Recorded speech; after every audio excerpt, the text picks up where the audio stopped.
अब ये की फैक्ट्स हैं चौसर के एज के बारे में। आप यूँ मानकर चल सकते हैं कि क्वीन एलिज़ाबेथ के आने से कुछ समय पहले तक ये कवर करता है शीट। तो फर्स्ट, जॉन गोअर नाम के राइटर हुए हैं, बैलेड राइटर थे। आपको जानने की ज़रूरत नहीं है, बस क्योंकि वो लिंक में चलना चाहिए इसलिए नाम आया है। 100 ईयर्स वॉर पता होना चाहिए बिटवीन इंग्लैंड एंड फ्रांस, 1337 से 1453। फिर जॉन बारबूर हिस्टोरियन थे, 1316 टू 1395 हिस्टोरियन थे।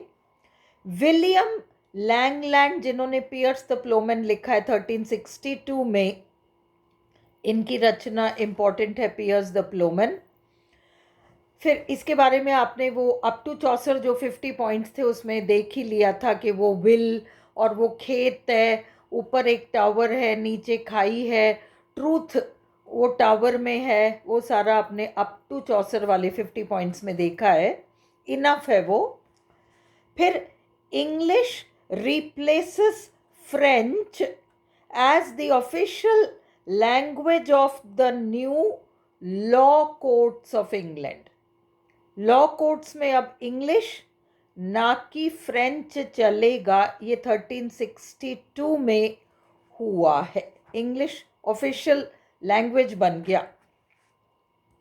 फिर वाइक्लिफ, जन्म का एग्जैक्ट साल नहीं पता इसलिए क्वेश्चन मार्क है, 1384 में उनकी डेथ हुई।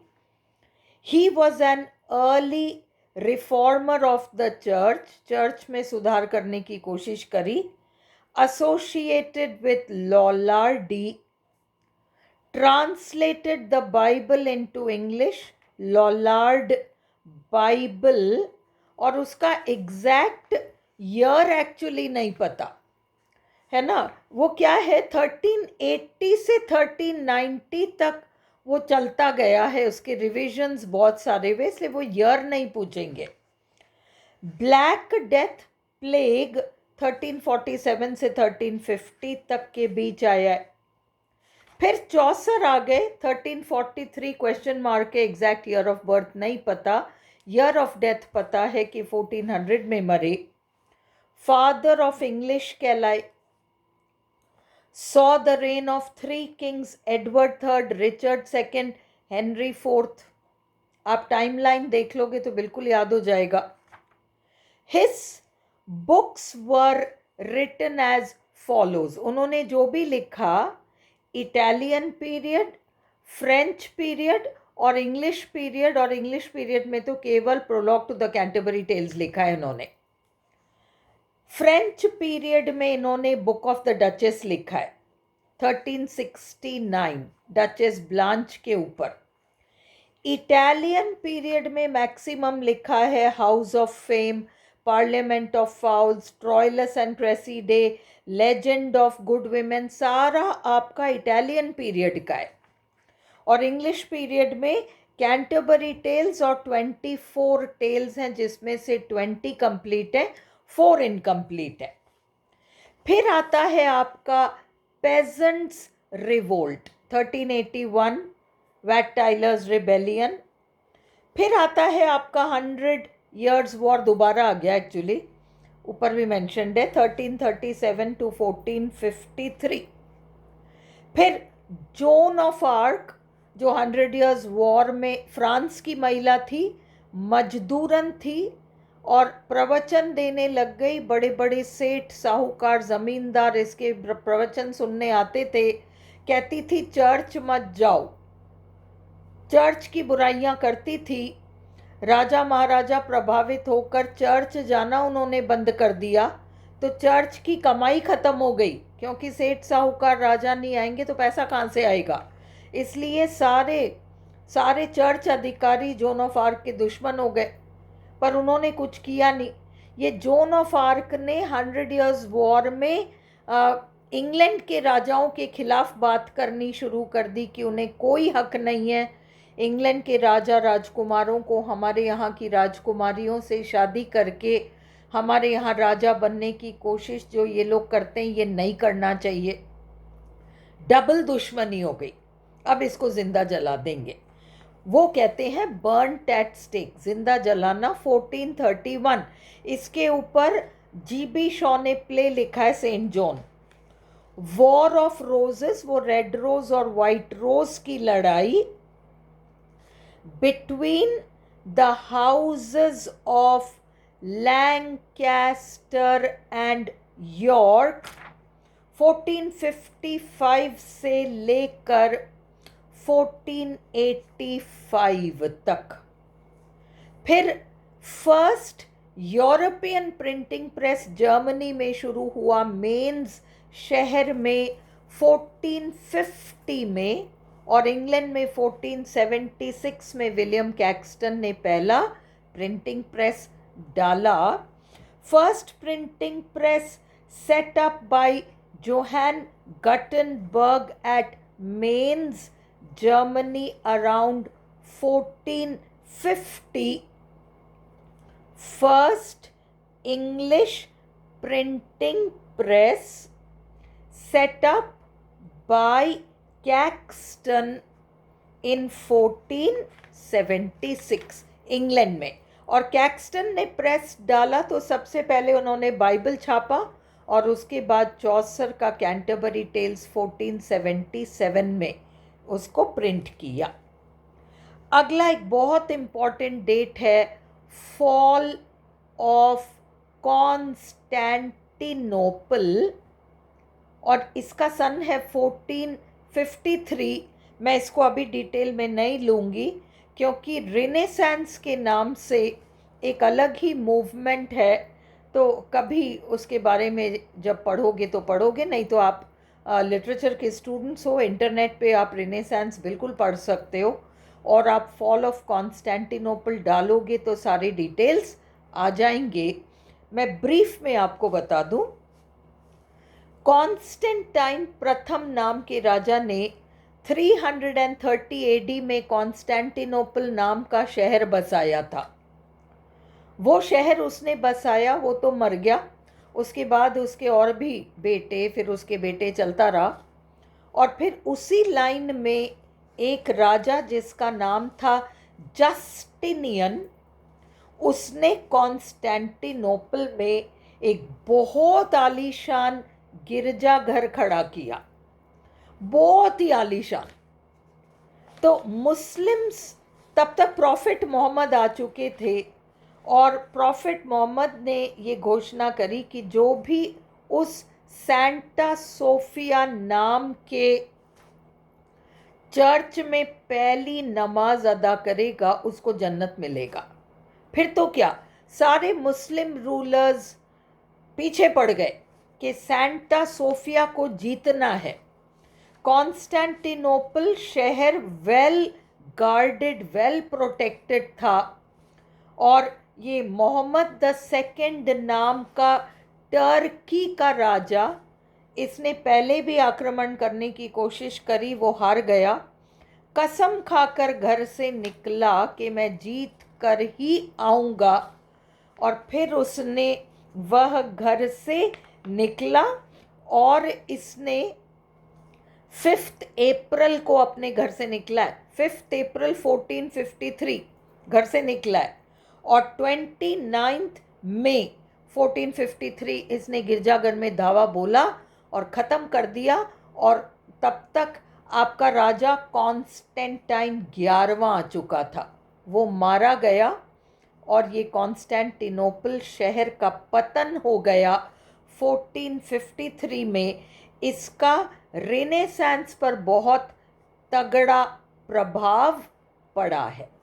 ये कॉन्स्टेंटिनोपल का पतन रेनेसांस में बहुत गहरा छाप छोड़ गया। तो कभी रेनेसांस डिटेल में पढ़ोगे तो उसमें आ जाएगा, नहीं तो ब्रीफ में आप समझना चाहो तो कॉन्स्टेंटिनोपल वो शहर था जो धनवान लोगों का शहर था। सारे सेठ साहूकार यहाँ आकर बस गए। जहाँ सेठ साहूकार बसेंगे वहीं कलाकार और लेखक बसेंगे। क्योंकि कलाकार और लेखकों की रोजी रोटी सेठ साहूकारों से मिलती है, वो खरीदते हैं, तारीफ करते हैं, पैसा देते हैं। तो कलाकार और राइटर्स भी कॉन्स्टेंटिनोपल में आके बस गए। कहाँ से? ग्रीस शहर से, ग्रीस देश से। जब कॉन्स्टेंटिनोपल का पतन हुआ तो ये पेंटर्स और ये जितने भी राइटर्स थे, इनके पास केवल इनके मैन्यूस्क्रिप्ट्स या पांडुलिपि थी। जान बचाते बचाते ये कॉन्स्टेंटिनोपल से भागे और पड़ोस के फ्लोरेंस शहर के अंदर घुस गए। फ्लोरेंस इटली का शहर था। ड्यूक ऑफ फ्लोरेंस बड़ा समझदार था।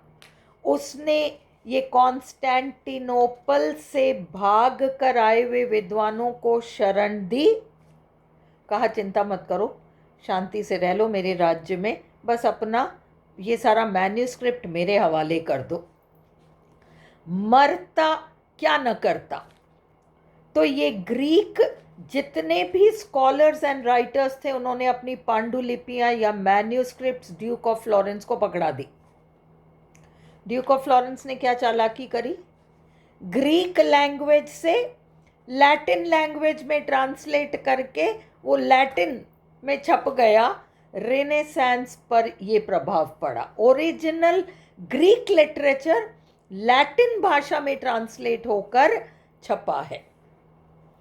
तो ये है फॉल ऑफ कॉन्स्टेंटिनोपल। फिर कॉपरनिकस आएंगे। इस बात को समझो, पहले एक एस्ट्रोनॉमर थे टॉलेमी, PTOLEMY,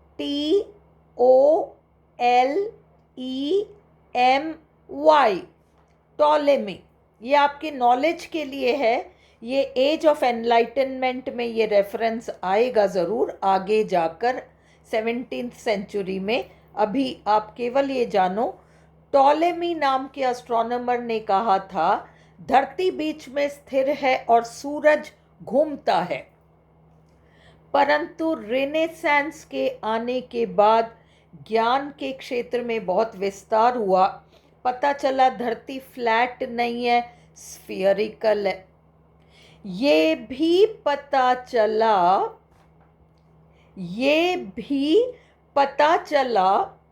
कि ये नहीं है कि धरती स्थिर है और सूरज घूमता है, उल्टा है। कॉपरनिकस ने साबित किया कि सूरज स्थिर है, धरती घूमती है। 24 घंटे में अपने एक्सिस पर घूमती है, जिसको रोटेशन कहते हैं, और 365 डेज में सूरज का चक्कर काट लेती है, जिसको हम रेवोल्यूशन कहते हैं। ये कॉपरनिकस का काम था। Copernicus 1473 to 1543 discovered. उन्हें पता चला that the earth moves round the sun. Columbus reached West Indies 1492 में। अब ये एक इंपॉर्टेंट रचना है, Malory's Morte d'Arthur, MORDE, 1470 में लिखा गया, 1485 में छपा है। आप आर्ट एंड लिटरेचर के नाम से जब भी पढ़ोगे तब इसका रेफरेंस आ जाएगा। फिर मार्टिन लूथर जो प्रोटेस्टेंटिज्म को दुनिया में लाएंगे, लॉलार्डी वाइक्लिफ ने शुरू करी। फ्रांस में जोन ऑफ आर्क ने चर्च का विरोध किया, और फिर मार्टिन लूथर जर्मनी में बहुत दंगा मचाएंगे, चर्च की खिलाफत करेंगे, पोप से लड़ आएंगे और जर्मनी को पोप के कंट्रोल से अलग कर देंगे। और पोप इस मार्टिन लूथर को धर्म से बाहर कर देंगे, एक्स कम्युनिकेट कर देंगे, और मार्टिन लूथर जर्मनी को प्रोटेस्टेंट विरोधी देश घोषित कर देंगे। दुनिया का सबसे पहला प्रोटेस्टेंट देश जर्मनी होगा। और मार्टिन लूथर ने तो सचमुच, उनके शिकायतें थी धर्म के खिलाफ, इसलिए उन्होंने जर्मनी को प्रोटेस्टेंट किया। उनके प्रोटेस्टेंट करते ही ये क्वीन एलिजाबेथ के फादर अपने स्वार्थ को सिद्ध करने के लिए, जो हम बाद में देखेंगे, अपने स्वार्थ को हम जब ट्यूडर डायनेस्टी देखेंगे तब देख लेंगे, स्वार्थ को सिद्ध करने के लिए वो भी पोप से लड़े आए और उन्होंने इंग्लैंड को प्रोटेस्टेंट घोषित कर दिया। रेनेसांस 1350 से लगभग 1600 है। इसी रेनेसांस के अंतर्गत with in renaissance you have the reformation. Reformation is a part of the renaissance. 1477 से 1579 तक लगातार चलेगा। फिर एक बहुत इंपॉर्टेंट राइटर आएंगे, सर्वेंटीज, स्पेन। उन्होंने डॉन क्विजोट नाम की बहुत फेमस रचना है। आप एक पोस्ट मॉडर्न टर्म पढ़ोगे, इंटरटेक्सचुअलिटी, ये डॉन क्विजोट इसके लिए एक बहुत इम्पॉर्टेंट नाम है, बहुत आगे आएगा। फिर टॉमस मोर नाम के राइटर ने यूटोपिया लिखा, बहुत इम्पॉर्टेंट रचना है, हर साल लगभग पूछा ही करते थे, लास्ट ईयर तक भी उन्होंने यूटोपिया पे पूछा है। किसी न किसी मंथ में यूटोपिया के बारे में आपके पास कुछ ना कुछ इन्फॉर्मेशन आ जाएगा, नहीं तो आप इसको नेट पे देख सकते हो। सर टॉमस मोर, और इनकी गर्दन काट दी गई, राजा ने गर्दन काट दी क्योंकि इन्होंने मना कर दिया कि मैं प्रोटेस्टेंट नहीं बनूंगा, मैं तो रोमन कैथोलिक ही रहूँगा, इसके लिए इनकी गर्दन काट दी गई। बाद में इनको संत घोषित कर दिया गया। ही बिकेम सेंट टॉमस मोर बहुत बाद में जाकर। English reformation began in the reign of Henry eighth. Henry eighth Elizabeth के पिताजी थे, 6 शादियां करी, डिवोर्स चाहते थे अपनी पहली पत्नी से। पहली पत्नी ने लड़की को जन्म दिया, ये बेटा चाहते थे, तो इन्होंने तय किया, पुराने ज़माने में पुरानी सोच थी कि ये तो बेटियों को ही जन्म देगी। तलाक देकर तब तक तो उन्हें प्यार हो चुका था एलिजाबेथ की माँ, जो बहुत ही सुंदर थी, एन बुलीन नाम की महिला से प्यार हो गया था।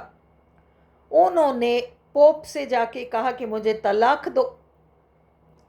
पोप ने इसको कहा हेनरी एट्थ को कि हमारे धर्म में शादी के मौके पर अंगूठी पहनाते हैं एक दूसरे को और कहते हैं till death do us part, हम एक हो रहे हैं और एक ही रहेंगे जब तक मौत हमें अलग ना कर दे।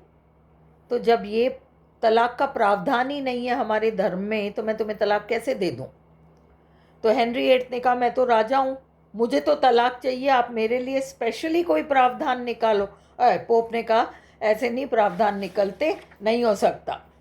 और हेनरी दी एट्थ लड़ आया, पोप से बोला फिर मैं भी तुमको नहीं मानता, क्योंकि उसे हिम्मत थी ना, जर्मनी ने ऑलरेडी ये कदम उठा लिया था। तो जर्मनी में मार्टिन लूथर ने ये कदम उठा लिया और हेनरी दी एट्थ का स्वार्थ बहुत बड़ा था, उसको तो बेटा चाहिए, तो इसलिए वो भी पोप से लड़ आया। और इंग्लैंड आकर उसने अपने आर्क बिशप को कहा, कैंटरबरी के आर्क बिशप को कहा ले मुझे तलाक दे। आर्क बिशप डर गया, उसने तलाक दे दी। और हेनरी दी एट्थ ने पहली पत्नी को तलाक दिया, कैथरीन ऑफ एरागॉन। ये सब केवल आपके इंटरेस्ट के लिए है, आपको कोई क्वेश्चन नहीं पूछने वाला। जब हम हिस्ट्री अच्छी तरह समझते हैं तो लिटरेचर में मज़ा आता है। तो हेनरी दी एट्थ जो एलिजाबेथ के फादर थे, उन्होंने कैथरीन ऑफ एरागॉन, अब पूछो कैथरीन ऑफ एरागॉन कौन थी?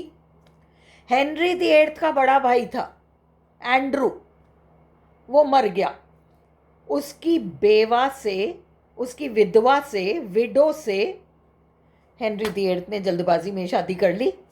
बेटा चाहिए, बेटा चाहिए, राजा तो बन ही गया, बेटा चाहिए, शादी कर ली, लड़की पैदा हो गई, अब तलाक चाहिए। तो कैथरीन ऑफ एरागॉन को तलाक दिया। एन बुलिन नाम की सुंदरी से शादी करी। कैथरीन ऑफ एरागॉन जिस लड़की को जन्म देगी वो बहुत खतरनाक होगी, ब्लडी मैरी के नाम से प्रसिद्ध होगी, खून खराबे के लिए प्रसिद्ध है इतिहास में। इस लड़की की शादी, मैरी की शादी आगे जाकर एक रोमन कैथोलिक घराने में होगी और वो अपने धर्म की बड़ी पक्की होगी। मैरी, ब्लडी मैरी, खून खराबे में विश्वास करेगी वो ब्लडी मैरी है। आज के ज़माने में, ये मैं जस्ट आपको बता रही हूँ इन्फॉर्मेशन के लिए, कॉकटेल्स में दो ड्रिंक्स को मिला के जो तीसरा ड्रिंक बनता है वो कॉकटेल है। पार्टीज में जो सर्व होता है, ब्लडी मैरी एक ड्रिंक का नाम है आज की तारीख में। तो ब्लडी मैरी एलिजाबेथ की बड़ी बहन थी, जो राजा हेनरी एट की पहली पत्नी से पैदा हुई है। अब उसको तलाक दे के एलिजाबेथ की माँ से शादी कर ली हेनरी एट ने, फिर लड़की पैदा हो गई। और वो एन बुलीन बहुत ही सुंदर थी और वो चाल चलन की ढीली थी और राजा के दरबारियों के साथ उसका अफेयर था। बल्कि सर टॉमस वायट नाम के जो सोनेट राइटर थे उनके बारे में भी कहा जाता था कि इसके साथ भी लगी हुई है। तो राजा हेनरी द एट्थ ने उसकी गर्दन कटा दी। किसकी? अपनी पत्नी की, एलिजाबेथ की माँ से गर्दन कटा दी। फिर तीसरी से शादी करी, बेटा पैदा हो गया। वो बिल्कुल बीमार सा लल्लू पल्लू सा बेटा होगा, वो भी आगे जाके मर जाएगा, पर राजा तो बनेगा। फिर राजा को देख के कि ये तो मर जाएगा, मुझे तो बेटा चाहिए। पर वो जो तीसरी रानी थी उसने बेटे को जन्म देके वो मर गई। अब राजा फिर की शादी करनी है, शादी करनी है, चौथी शादी करी, फिर लड़की पैदा हो गई, उसको तलाक दिया। फिर पांचवी शादी करी, उसकी गर्दन काट दी। और छठी शादी करी, वो जिंदा रही और हेनरी एट्थ मर गया और वो छठी रानी ने इन बेटियों को बड़ा किया है। तो Tottel's Miscellany, Tottel's Miscellany Songs and Sonnets के नाम से प्रसिद्ध है। टोटल्स मिसलेनी लिटरेचर है। 1557 में रिचर्ड टोटल नाम के व्यक्ति ने, पब्लिशर ने, ये पोएम्स की किताब निकाली टोटल्स मिसलेनी, जिसमें मेनली सर टॉमस वायट और हेनरी हॉवर्ड अर्ल ऑफ सरे, ये दोनों कवि सिल्वर पोएट्स कहलाते थे। इनकी पोएम्स टोटल्स मिसलेनी में छपी। फिर इराज्मस नाम के राइटर आए, हॉलैंड के राइटर थे। तो ये आए और ये हेनरी सप्तम, जिन्होंने की ट्यूडर डायनेस्टी स्थापित की थी ना, उस समय पर वो बार बार इंग्लैंड आते थे, ये इराज्मस। और हेनरी सप्तम खुद बड़े विद्वान थे और मैंने आपको पिछले वीडियो में बताया है कि उनकी माँ हेनरी सिक्स्थ की पत्नी मैरी बफोर्ट खुद विदुषी महिला थी। तो ये मिलने आते थे, ये जो इराज्मस थे। इराज्मस की बहुत प्रसिद्ध रचना है in praise of folly, in praise of folly बहुत फेमस रचना है। एडेजेस नाम की रचना लिखी उन्होंने 1500 में। ही वॉज अ ह्यूमैनिस्ट, वे ह्यूमैनिस्ट थे। ये आपका ये ख़त्म हुआ, एक की फैक्ट्स जैसा ये है। अब मैं आपको बहुत ब्रीफ में सॉन्ग्स एंड सोनेट्स करा रही हूँ टोटल्स मिसलेनी। तो songs and sonnets 1557, the first printed anthology of English poetry ये एंथोलॉजी सबसे पहला कलेक्शन है इंग्लिश पोइट्री का, वॉज इमेंसली इन्फ्लुएंशियल, बहुत प्रभावशाली रहा इन ट्यूडर इंग्लैंड, ट्यूडर काल में इंग्लैंड में, and inspired major Elizabethan writers, कई राइटर्स को इसने प्रेरणा दी जिसमें शेक्सपियर भी शामिल हैं। ये लोग, इन्होंने इससे प्रभावित होकर लिखा। कलेक्टेड, ये कलेक्शन तैयार किया गया by pioneer leader publisher Richard Total. It brought poems of the aristocracy, उच्च वर्ग उच्च समाज की पोइट्री को इकट्ठा किया, verses of friendship, war, politics, death and above all of love, इन सारी चीज़ों को एक जगह इकट्ठा किया गया, इन थीम्स की पोइट्री को into wide common readership for the first time. पहली बार बहुत अच्छी तरीके से कलेक्शन तैयार हुआ। The major poets of Henry eight's court, Henry अष्टम के दरबार में sir Thomas Wyatt and Henry Howard earl of Surrey were first printed in the volume. ये सिल्वर पोएट्स के नाम से जाने जाते हैं। बाकी आपको जानने की बिल्कुल भी आवश्यकता नहीं है। तो इन दोनों पोएट्स को मेनली इसमें इंक्लूड किया है।